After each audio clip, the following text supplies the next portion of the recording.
বক্তব্য দীর্ঘায়িত করতে চাই না। আমি অত্যন্ত গর্বিত যে আজকে আমার তিনি জাতীয় নেতা, আন্তর্জাতিক খ্যাতির সম্পন্ন মানুষ। আমারও ব্যক্তিগতভাবে পিতৃতুল্য। আমরা ছাত্র নেতা ছিলাম, আমার মতো একজন ক্ষুদ্র মানুষকে তিনি একটি ব্যাংকের চেয়ারম্যান বানিয়েছেন। তার যে বিশ্বাস, তার যে আস্থা, সেই আস্থাটা রাখতে পেরেছিলাম বলেই তিনি সেটা করেছিলেন এবং খালেদা জিয়া যখন প্রধানমন্ত্রী তার নেতৃত্বে।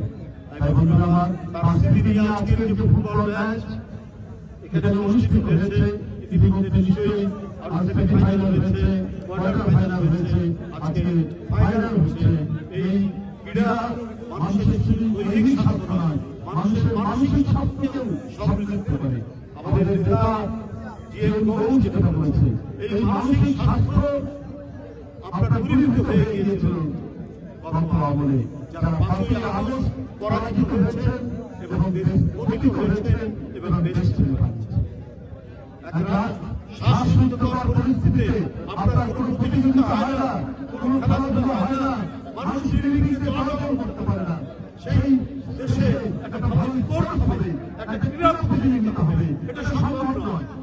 আজকে আমরা পরিবর্তিত পরিস্থিতিতে আমরা সেই যাত্রা পথে এগিয়ে যাওয়ার সুযোগ পেয়েছি। ইনশাআল্লাহ আমাদের ভাতিজা নাসির রহমান সাহেবের ভাতিজা বাসির এবং সাকিবকেও আমি ধন্যবাদ জানাচ্ছি। তারা আজকে সাইফুর রহমান সাহেবের স্মৃতি নিয়ে তিনি এই যে ক্রীড়া অনুষ্ঠানটি হচ্ছে, ফুটবল ম্যাচটি হচ্ছে, এটাকে তারা সুসংগঠিত করেছেন। তাদের দক্ষতা দিয়ে, তাদের নেতৃত্ব দিয়ে আমি তাদেরকে ধন্যবাদ জানাচ্ছি। যারা সাইফুর রহমান সাহেবের নাতি হন, আমি তাদেরকে আন্তরিক ধন্যবাদ জানাচ্ছি। এবং আজকে এই ফাইনাল খেলার আমি সার্বিক সাফল্য কামনা করে আমার বক্তব্য এখানে শেষ করছি। আপনাদের সকলকে ধন্যবাদ।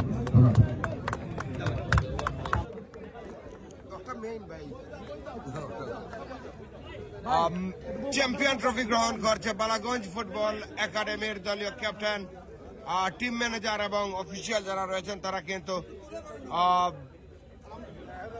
চ্যাম্পিয়ন ট্রফি এবং প্রাইজ মানি 2 লক্ষ টাকা প্রাইজ মানি